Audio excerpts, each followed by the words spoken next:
gracias por asistir, por quedarse en nuestra película, por disfrutarla. Les platico rápidamente. Este es un programa que se llama La Ruta del Talento, que diseñamos en la empresa Fabri Cinema.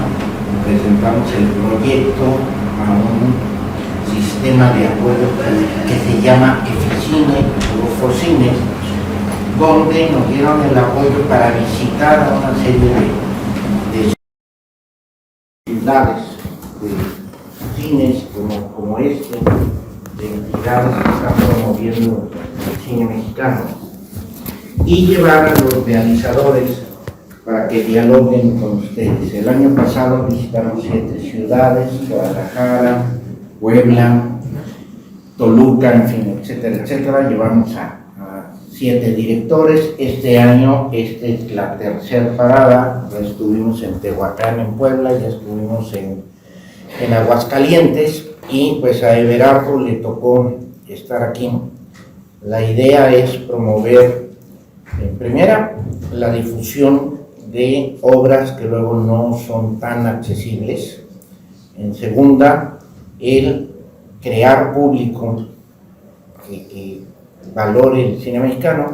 Y en tercera, presentar a los realizadores para que tengan ustedes un coloquio con ellos y que puedan tener la experiencia de ver cuál es el proceso de realización. Así es que pues aquí les presento a Everardo González, que es el culpable de lo que acaban de ver ustedes, que como dije al principio es una, y con eso va a hacer la primera pregunta, que para los que conozcan algo de su obra, es un tema muy diferente a lo que habías tocado en tus 6 previas realizaciones, que algunas de ellas son verdaderamente demoledoras, ¿sí?, que le dejan al público mucho que pensar, mucho que reflexionar, y de repente haces un divertimento como esto, si lo puedo llamar divertimento, porque es un panorama para ver diferentes culturas, 10 países, si no me equivoco, 10 culturas muy diferentes, donde plasmas a los seres humanos nada más en su vivir cotidiano. ¿De dónde sale y por qué este viraje tan brusco, digamos, en tu...? No, mira, lo que pasa es que justo es una película que no se me ocurrió a mí, pues. No se te ocurrió. No, la película originalmente era un encargo. A mí años atrás me llamó un artista visual saltillense, Alfredo de Stefano, que es un paisajista. Él hace paisajes de gran formato y su proyecto era retratar 10 desiertos del mundo. Entonces él me contrató a mí para hacer un detrás de cámara de su proceso. Obviamente él era como el protagonista de la historia y yo nomás lo acompañaba, ¿no? Pero como que el andar me empezó a enfadar de verlo todo el tiempo atrás. No, siempre grababa la misma escena, ¿no? Asomado en la cámara, acá encuadrando y ahí mirando las nubes. Y mientras eso pasaba, pues yo veía que salía un chingo de gente, como que se me estaba yendo la película. Y entonces empecé a grabarlo un poco medio a la sorda, esta película, en los tiempos, porque íbamos, por ejemplo, o sea, la película tiene, es una película muy accidentada. A mí él me dijo que me invitaba a hacer esto, pero que nomás podía ir yo, que no tenía para pagarle a nadie más. Entonces yo tenía que ser el asistente de cámara, el fotógrafo, el sonidista, el director, el chofer a veces, de todo, ¿no? Y la verdad, cualquiera de los presentes aquí habíamos dicho que sí. Que sí, que como no, que no sabíamos. Yo la verdad al principio no le creía, pero yo casi a todos les digo que sí a la primera. Luego ya sé que se va a caer y no sé qué, ¿no? Pero aquí yo dije se va a caer, no lo va a contar. 10 desiertos es mucho billete, pero resulta que él es muy comercial, su obra es muy comercial. Entonces él vendía obra y financiaba un viaje. Y entonces me avisaba a mí, en 3 semanas nos vamos un mes a Mongolia. Y entonces tiene mucha inexperiencia en la película, porque yo llegaba a un terreno el cual no había investigado nada, muy distinto a mi proceso previo. Yo llegaba como un forastero pleno, absoluto, sin conocer nada del lugar al que iba a llegar. Perdón, hago un paréntesis. Dijiste sin investigar nada. A diferencia de tus anteriores trabajos donde haces una investigación muy Llevan minuciosa. muchos años, así es. Entonces, pues, ¿qué pasaba? Que ahí nos recibía siempre un guía en la ciudad más grande de la, pues, a la que podíamos llegar, y nos metíamos ya al desierto por 15 días, un mes. Perdón, una pregunta. ¿Dónde conseguían a la gente? O sea, es que ve uno y dices, ¿de dónde sacaron al intérprete? No, pues lo que pasa es que son guías de los desiertos. Ajá. Entonces, fíjate, yo llegaba, él se paraba porque veía algo que quería fotografiar, bajaba su equipo, y ese tiempo era el que yo tenía para filmar lo mío, y en cuanto él hacía su toma, pues fuga otra vez a otro lugar. Entonces yo tenía entre 5 y 7 minutos para filmar cada una de las cosas que hay acá. Era muy chinga porque pues yo lo que estaba filmando era el escenario de la historia, ¿de acuerdo? Entonces no había tanto problema por el desconocimiento del lenguaje, ni del idioma, ni de nada, porque para mí, en ese momento, muy a lo Bresson, ellos eran simplemente modelos, ¿no? De un escenario que no iba yo a profundizar, pues. ¿Qué pasó? Claro, yo luego hablaba con la gente y le pedía al guía que me tradujera al oído. Claro, después me di cuenta que me engañaron todos, pero bien, ¿no? Porque era muy poética su traducción. Le dije, no, estamos haciendo poesía pura, cabrón, está chingada. Claro, ¿qué pasó? Que yo de repente ya empecé a sentirme un poco incómodo porque ya tenía yo un año filmando otra película que no es para la que me seguían pagando, ¿no? Y entonces un día le tuve que decir a Alfredo, le dije, la neta, tengo que decirle la neta que no estoy haciendo la película que yo quería, ¿no? Y entonces al principio pues se sacó de una, y luego entró como coproductor. Y ahí vino el verdadero problema, pues, ¿no? Porque pues ahora yo ya tenía el compromiso junto con los otros coproductores que estaban consiguiendo el dinero, ahora sí, el dinero más fuerte para terminar la película. Pues yo tenía el compromiso de hacer una película que no tenía yo ni idea de qué se iba a tratar ni cómo se iba a contar. Esa era quizá uno de los procesos de las películas más angustiosas que me tocaba a mí trabajar. Después, o sea, el rodaje era tenía sus complejidades, ¿no? O sea, yo a la madre del chivo hervido, cabrón, en Mongolia todos los días, chivo hervido con papas y zanahorias, y puta, un Starbucks, te contaba, como le llaman Western Toilet y Western Food, cabrón, porque todo era en la loma, y estaba cabrón en el mes. Y muy extremos los climas, ¿no? O sea, se filmaba a 50 grados, a 18 bajo cero, a 5,000 metros de altura, era todo como, pues muy físico. Y yo, puta, ahí valoré mucho llevar fotógrafo, ¿no? Porque cuando uno lleva fotógrafo, yo veía las dunas y decía, puta, si trajera yo fotógrafo, le diría que ahí va la cámara, cabrón. Pero cuando me la cargaba yo y que cada vez más decía, no, se me hace que desde aquí.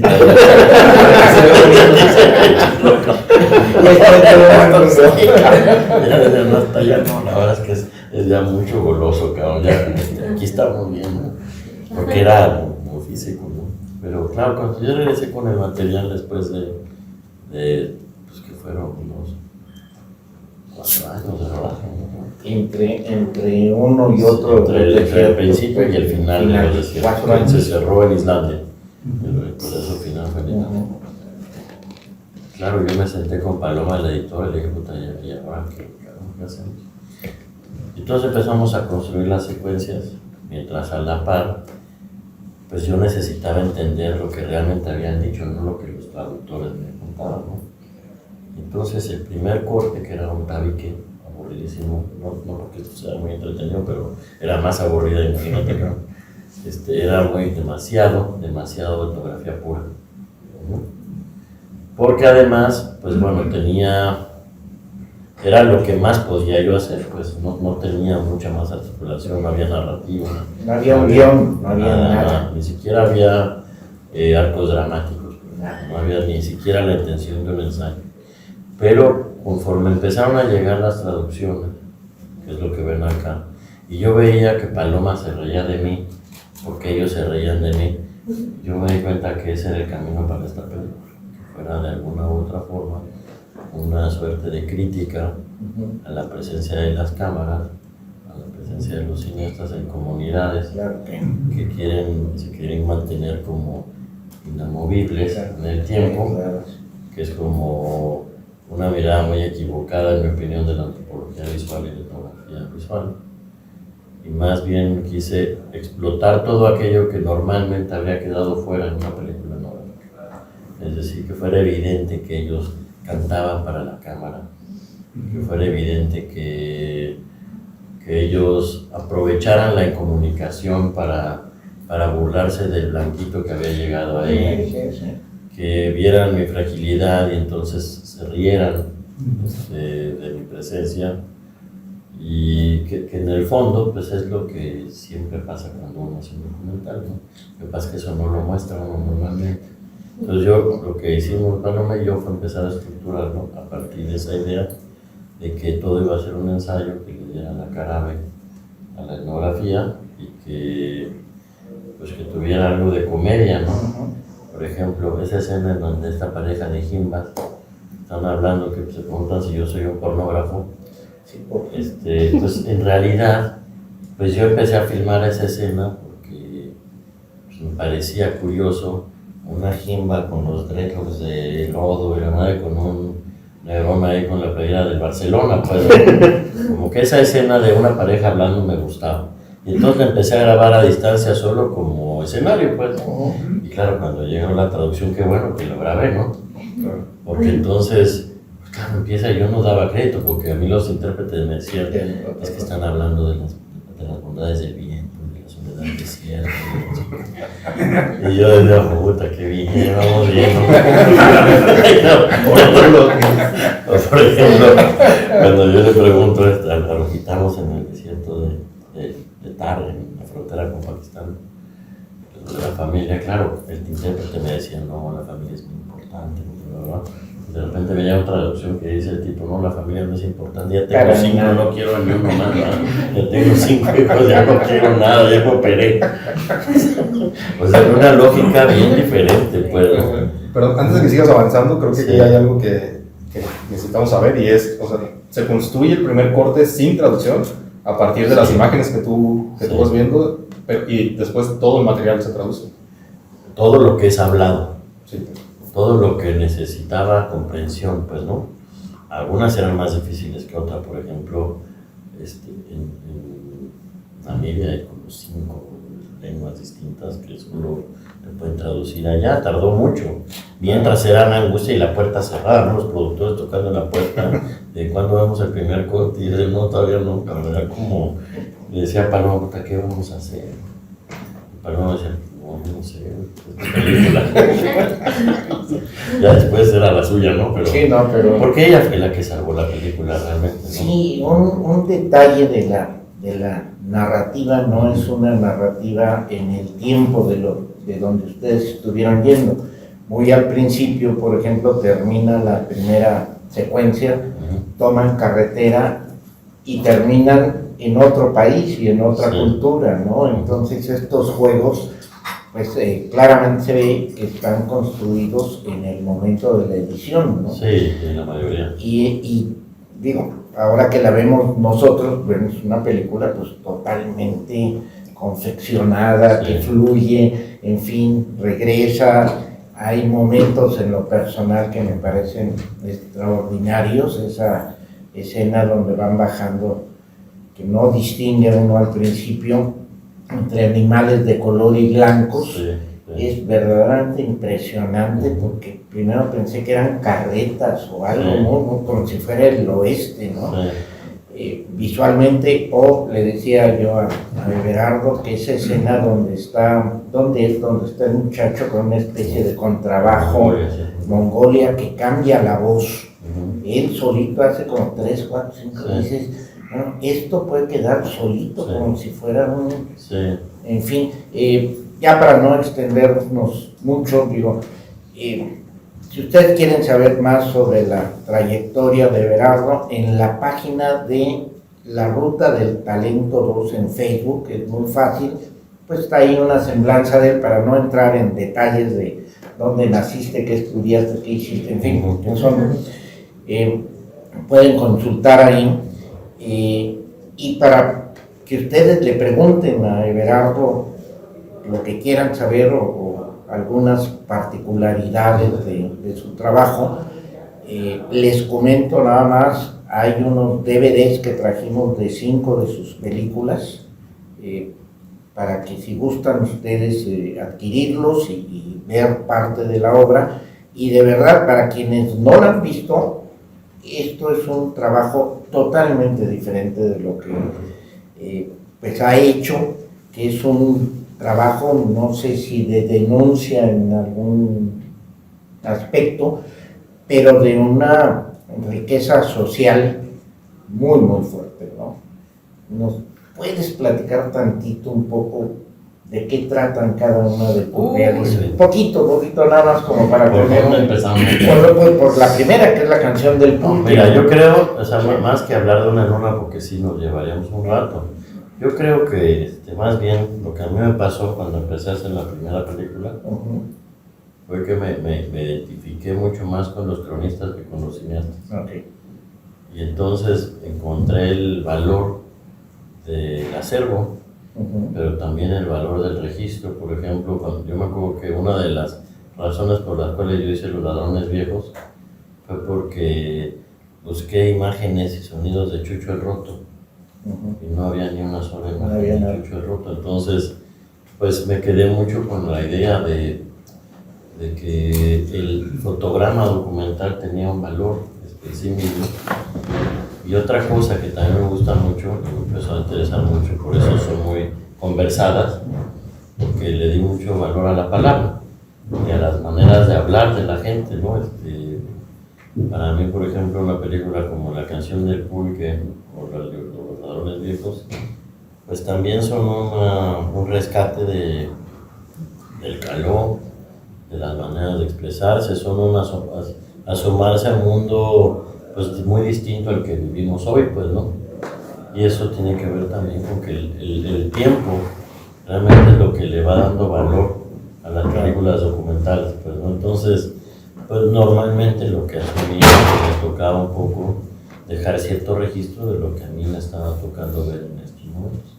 Y por eso, pues las películas que tratan temas sobre violencia, mayoritariamente, pues porque vivimos en una sociedad convulsa, en una sociedad violenta, porque somos latinoamericanos, ¿no? Es prácticamente inevitable hablar sobre estos temas. Y esa es un poco la razón por la cual las películas son así. Y la otra es que también yo creo que las películas deben ser una oportunidad para tener ciertas experiencias de vida. Por ejemplo, yo siempre quise hacer una de policías y ladrones. Una película. Hice Ladrones Viejos. Y luego siempre quise hacer una de vaqueros. Entonces hice Cuartos de Australia. Y siempre me interesaron los temas de los movimientos político-militares. Y me invitaron a hacer El Cielo Abierto. Y como que hay una parte que es la vivencial, pues, que es para mí la verdadera riqueza del proceso de hacer un documental. Te diría que incluso por encima del cine de ficción. Yo me acuerdo cuando a mí me contrató Carlos Carrera para Backyard, el patio, para hacer todas las imágenes como que le dieran verosimilitud a la historia. Y yo volvía al hotel y ahí estaban todos bien agüitados, que si la grúa se había atascado y que si el lente se había caído y si no se había la cámara. Y yo llegaba con historias de migrantes, de pandillas, de no sé cuánta cosa, y luego ya se quería ir toda la unidad conmigo. Se quería, era más entretenido, pues, ¿no? Mucho más entretenido. Como apunte, Backyard sucede en Ciudad Juárez. Sí, exactamente. Entonces, bueno, Carrera ve la cuestión ficcional Sí, y la sí. parte de Berardo, pues es, como dices tú, darle verosimilitud. Había una a la escena, por historia. ejemplo, él quería que yo filmara migración por la frontera. Me acuerdo que llegué yo al bordo y había un señor con su mochilita, pues ya sabes que el migrante va con una mochila así. Y me senté y con él. Y empezamos a platicar y le dije que yo lo que necesitaba era ver a la border cómo cruzaban por la tierra, esas, buscando ahí nomás la imagen de corte, ¿no? Y me dice, ¿quieres grabarla? Y pues sí, iba todavía una locura, esto lo filmamos con Panavision, imagínate, 13 maletas para armar la cámara para hacer parte de documental, era un poco desesperante, cabrón, ¿no? Y llamativo, ¿no? Sí, más rápido. Llamativo y desesperante, cada que yo veía algo era de puta, bájate las maletas, 13 maletas y ármate la cámara. Y luego ya filmamos y ahora desármala toda, y le armamos la cámara y me dice, mira, tú empiezas a filmar y el tipo se arranca, se cruza al otro lado y ahí viene la border a agarrarlo. Y cuando ya lo va a agarrar, se brinca del otro lado a México y llega conmigo y me dice que quedó chido. Pues era todos los días una así, ¿no? Bueno, yo vi que esto tenía como más riqueza que el cine, pues. Claro, Ujú. claro. Pues lo grabaste donde dices esto. No, bueno, solo tengo ahí en la conversación, ¿no? Pero, ¿para qué? Pues si era sobrina de la reguera, que iba a quedar un güey que me decía eso. Sí. Además, ahí sí hay una diferencia. Tú cada que le pones al motor que grabe, que filme, se te están yendo unos 7, 8 mil pesos en una sola lata. Entonces lo que tienes que filmar es así súper acotado. Tú ahí nomás sientes la angustia de... Y de repente suena... Y dices, chingada, Ya sé. se acabó. ¿No? Así tocó en La Jaula de Oro, por ejemplo. Que a mí me pidieron que hiciera todas las escenas del tren, porque está arriba de las... Y una chinga, porque luego quería tirarlo todo en Super 16. Y pues trepados en el pinche tren, había que estar cambiando magazines. Y no quería zooms. Sabía que estar quitando óptica fija y poniéndola y la Ramona y el pinche piso todo. Muy complicado, la verdad. O sea, yo creo que si algo regaló el cine digital fue el cine documental a México. O sea, esta nueva camada. Que además sí creo que descentralizó el cine. Sí lo creo. Que le arrebató a las familias que se sentían como... Pero en la postproducción no extrañas esa actitud, o sea, de pronto no llegas y tienes Lo que pasa 40 es veces lo que que... tenías. No, porque fíjate que yo como me formé así, yo hice Cuates de Australia, por ejemplo, que estuve 3 años ahí filmando y volví con 70 horas de material. O sea, esto debe tener unas 40 horas de material en 4 años de rodaje, ¿no? Claro, da una angustia fuerte, ¿no? Porque imagínate regresar con 20 minutos de Mongolia, cabrón, o 30 minutos de Mongolia, claro. Pues yo decía, puta, que no vean los roches, cabrón, no sé qué estoy haciendo. Pues, la angustia viene fuerte, ¿no? O sea, yo me acuerdo que ¿de qué habrá sido? ¿De Arizona? No, de Perú. No había nada que filmar, cabrón. Nada era interesante. Entonces ya estábamos ahí. Ya me estaban pagando un sueldo, la comida, el hospedaje, el equipo, y yo volví con 5 minutos de material. Entonces, pues claro que da zozobra y lo que tienes es ansiedad de filmar. Y ya me ha pasado en todas las películas que siempre que vuelvo ya, cuando ya de uno ya se filmó, pues ya se acabó el dinero para filmar. Siempre regreso con la angustia de que me faltó, pero nunca me ha faltado material. Nunca he tenido que volver a filmar algo más, ¿no? Y yo creo que tiene mucho que ver con eso, con la idea de concebir el cuadro. O sea, por ejemplo, algo que creo que se pierde mucho con la digitalización del cine o con la inmediatez de revisión de imagen, es que uno deja de leer la luz, por ejemplo. Uno deja de planear incluso en qué momentos tiene que filmar y en qué momentos no. Por ejemplo, Mongolia es un lugar muy cansado para filmar porque no dejas de filmar. En cambio, Coahuila o Namibia o esto a las 11 ya no hay nada que filmar porque el contraste es tan fuerte que tienes que esperar a las horas de luz baja, pero en Mongolia no se pone el sol. El sol nunca llega al cenit en la época en la que fuimos, entonces tienes 12 horas sin parar, ¿no? Pues, claro, este goloso iba 12 horas, y vamos de nuevo, cabrón. Pero se deja de leer ese tipo de cosas, ¿no? Lo que yo normalmente hago es, primero veo qué está pasando, ¿no? Y yo creo que otra cosa importante es concebir las secuencias. O sea, sí, tener la conciencia de que eso se va a editar. Entonces darle opciones a quien edita. Opciones de tamaño de plano, de reposicionamiento de cámara. Pero por ejemplo, tu guión aquí era hipotético porque la traducción que te estaban brindando pues, era romántica completamente y pues te topas con la decepción de que el momento que estás habitando ni siquiera es Sí. tal y como crees que lo viviste. Pero fíjate que todos los guiones de documental son hipotéticos.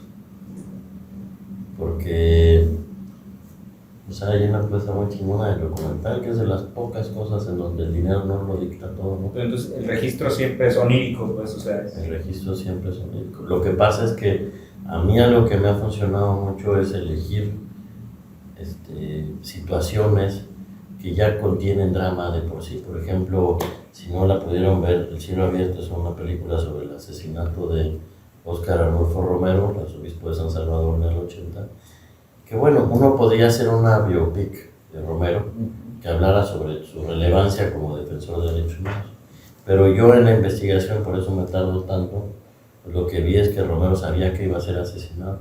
Entonces la sola idea de construcción de un personaje que sabe que va a ser asesinado ya mete tensión ya contiene drama.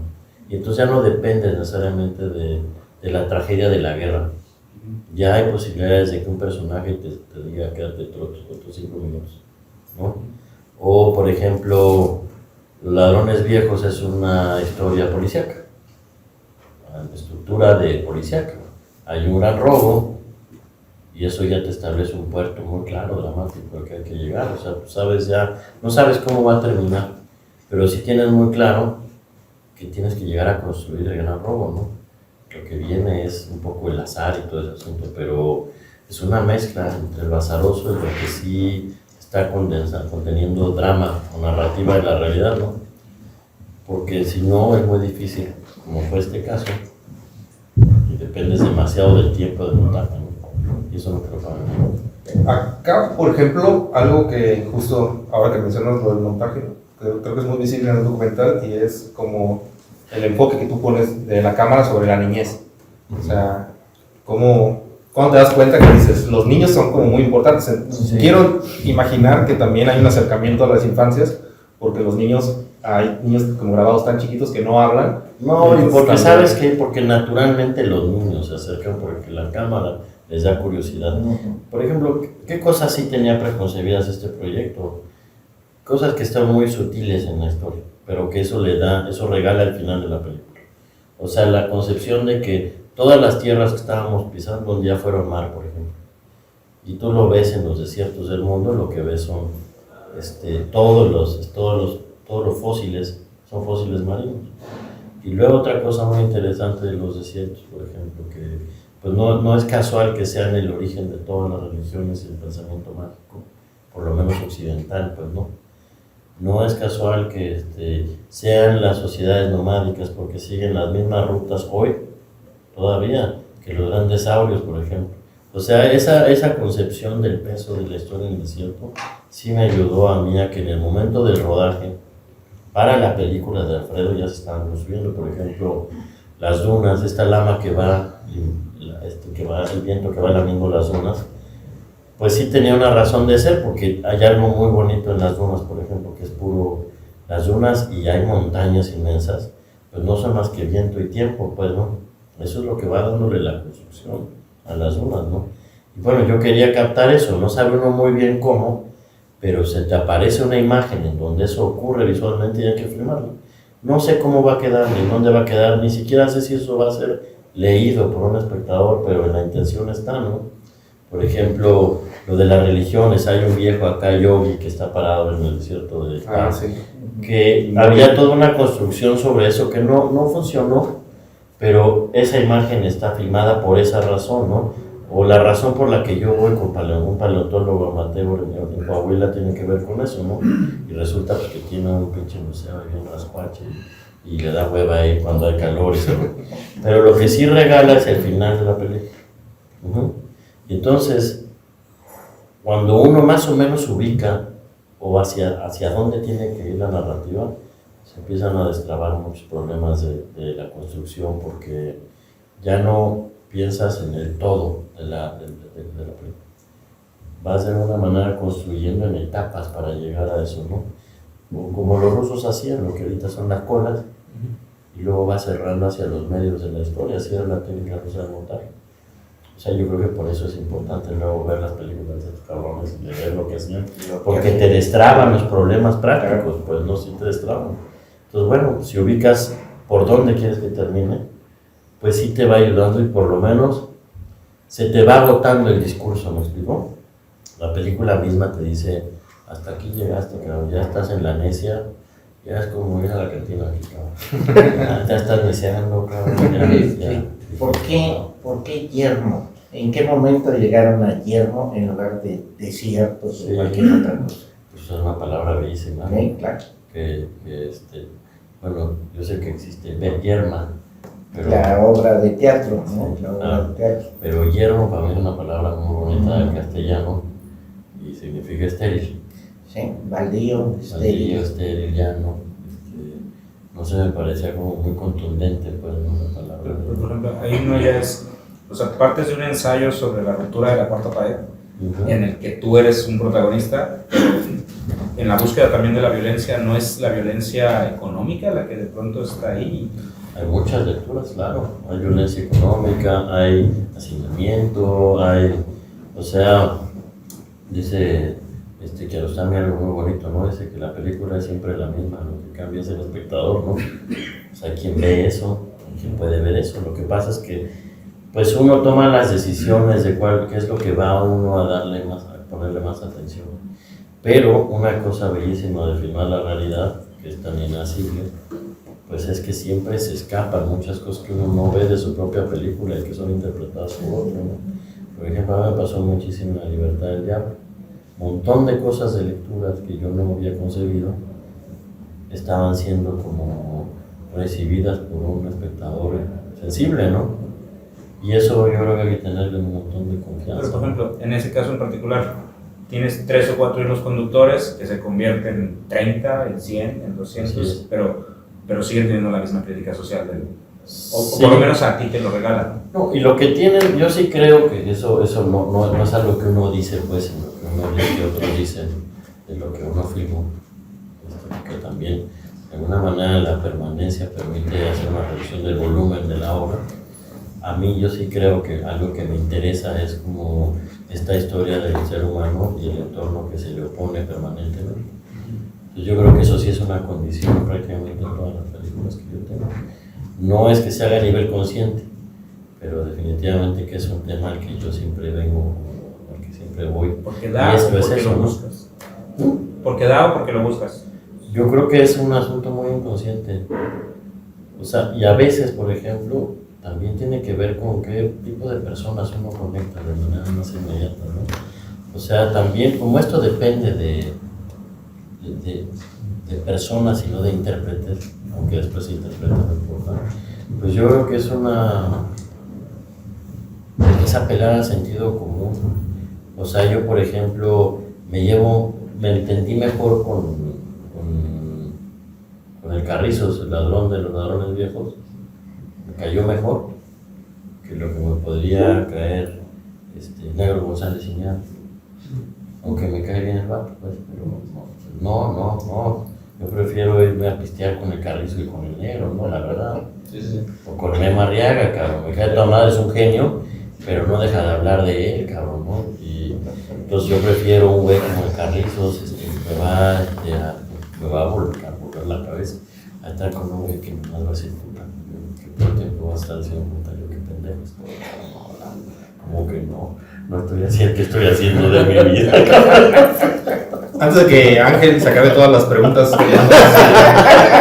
Pero me está ayudando, Yo quiero hacer mi tarea. No, Y a resolver espiritualmente. Eso se trata. y agotar tu participación. No sé si alguien más en el público tenga una pregunta para comenzar a cerrar la charla. Yo, sí, hay, en todos estos 10 proyectos hay una particularidad que a ti te marcó en cada uno de estos puntos en donde estuviste filmando, que digas, ok, de aquí partimos y esto es igual aquí o en cualquier parte del mundo. Ah, sí, claro. Sí, ¿cuál sería? Un montón que están replicadas de una película previa que se llama Cuates de Australia. Por ejemplo, que eso también tiene que ver como con la evolución de las civilizaciones, ¿no? Todos son pueblos pastores, por ejemplo.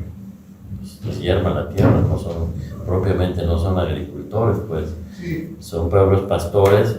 Por allá va tu pregunta. Sí, porque, por ejemplo, hay una parte donde la traducción dice, no te entienden, pero se nota que está enojada la persona cuando está arreglando El pleito esta marital. parte El del pleito, sí. y simplemente, humanamente, eso es universal, creo yo, ¿no?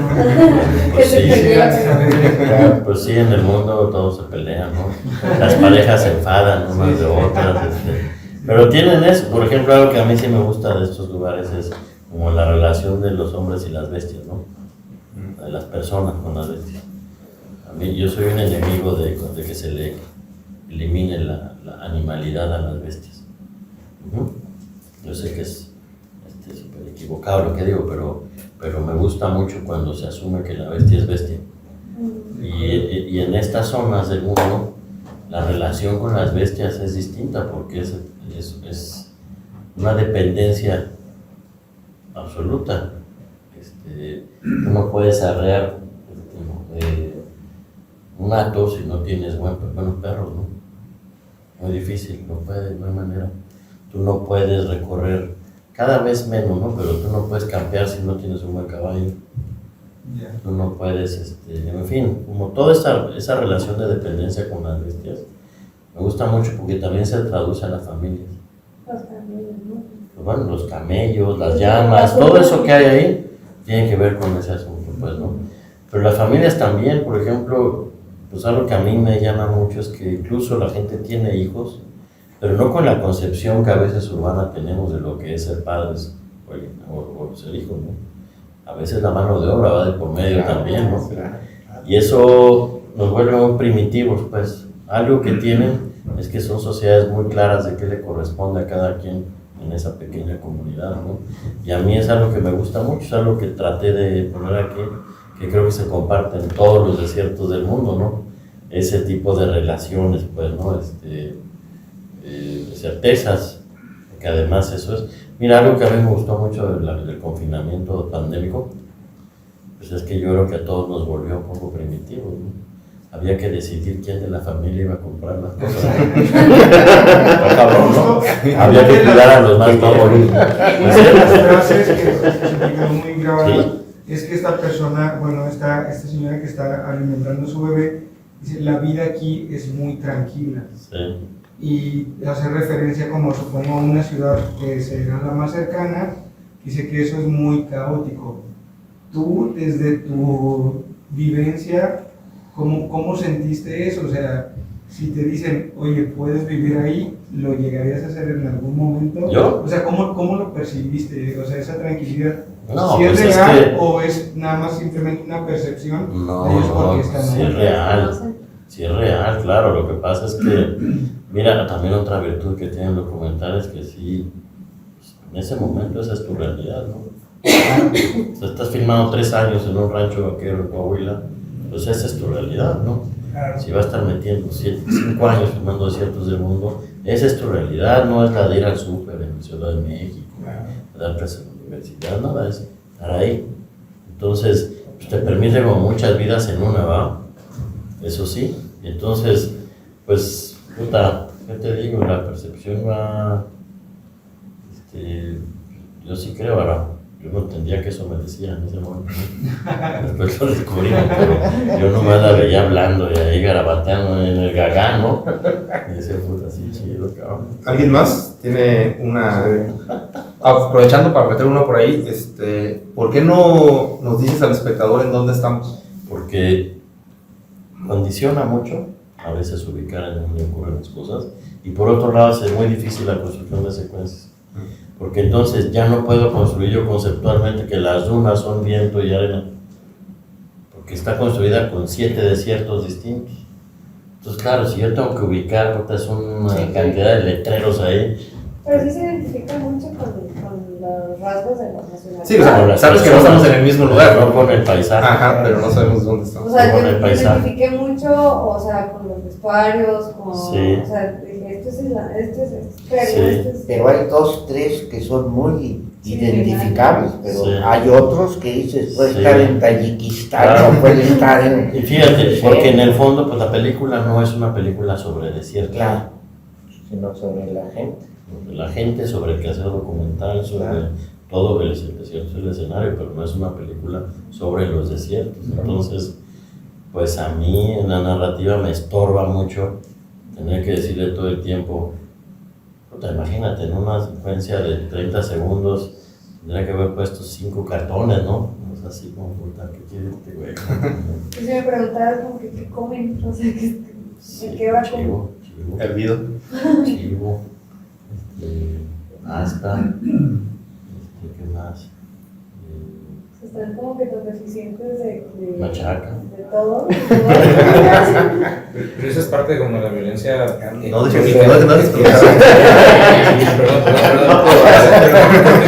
Esa pregunta es esa comparativa comentario. tan viable es lo que le da violencia, ¿no? O sea, que todos puedan ser el mismo, los despersonaliza y los establece en un esquema social. Pero, Efectivo. pero yo no encuentro, o sea, encuentro hostilidad, pero no encuentro violencia. Ajá. O sea, sí es un entorno hostil, por eso la dependencia a lo que estamos hablando ahora. Y puede ser que el terreno en sí mismo sea violento, pero yo creo que también la lectura de su realidad no puede mirarse, ni tasarse, ni evaluarse con la mirada de nosotros. Porque el tiempo es distinto, las necesidades son distintas, la satisfacción de las necesidades es bien distinta. Y entonces, claro, si uno lo tasa a partir de su propia experiencia, pues sí, ve uno mucha miseria, ¿no? Y violencia social. Pero yo cuando estuve, me acuerdo, en Fuentes de Australia, yo ya no me quería regresar a mi casa, cabrón. Ya ver el morro, que si la escuela, que chingada. Yo me pasaba todas las tardes después de filmar Arrendo Yeguas con adolescentes de 15 años a caballo, 6 horas, luego viendo puestas de sol hermosos. Puta, yo decía, ¿qué regresas, cabrón? Iba a preguntar a José. Bueno, a propósito de lo que dicen, yo no percibí violencia, percibí armonía, o sea, con la naturaleza, con el entorno. Pero mi pregunta era, yo soy músico, no soy cineasta. Hubo secuencias, por ejemplo, de imágenes como las de las dunas, que había una narrativa de imágenes de fotografía, que es hermosa la fotografía, pero de repente había una cacofonía de países, de imágenes que ya se perdía dónde estabas, ya no sabías en qué país estabas.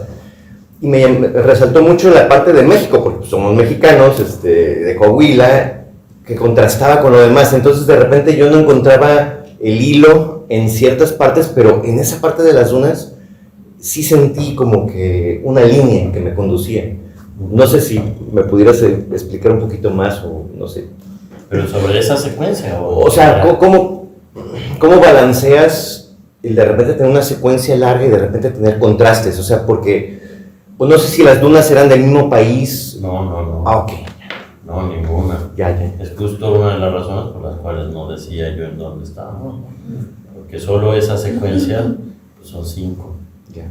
Es muy difícil ubicarte espacialmente en dónde estás, porque Pues. porque lo que importa que cuentes el tiempo, no el desierto. Pero ahí se vio como un hilo conductor, la imagen pues, o sea, era dunas y lo demás, no sé, me causaba a mí en lo particular como más confusión. Bueno, pero eso Bueno, sí.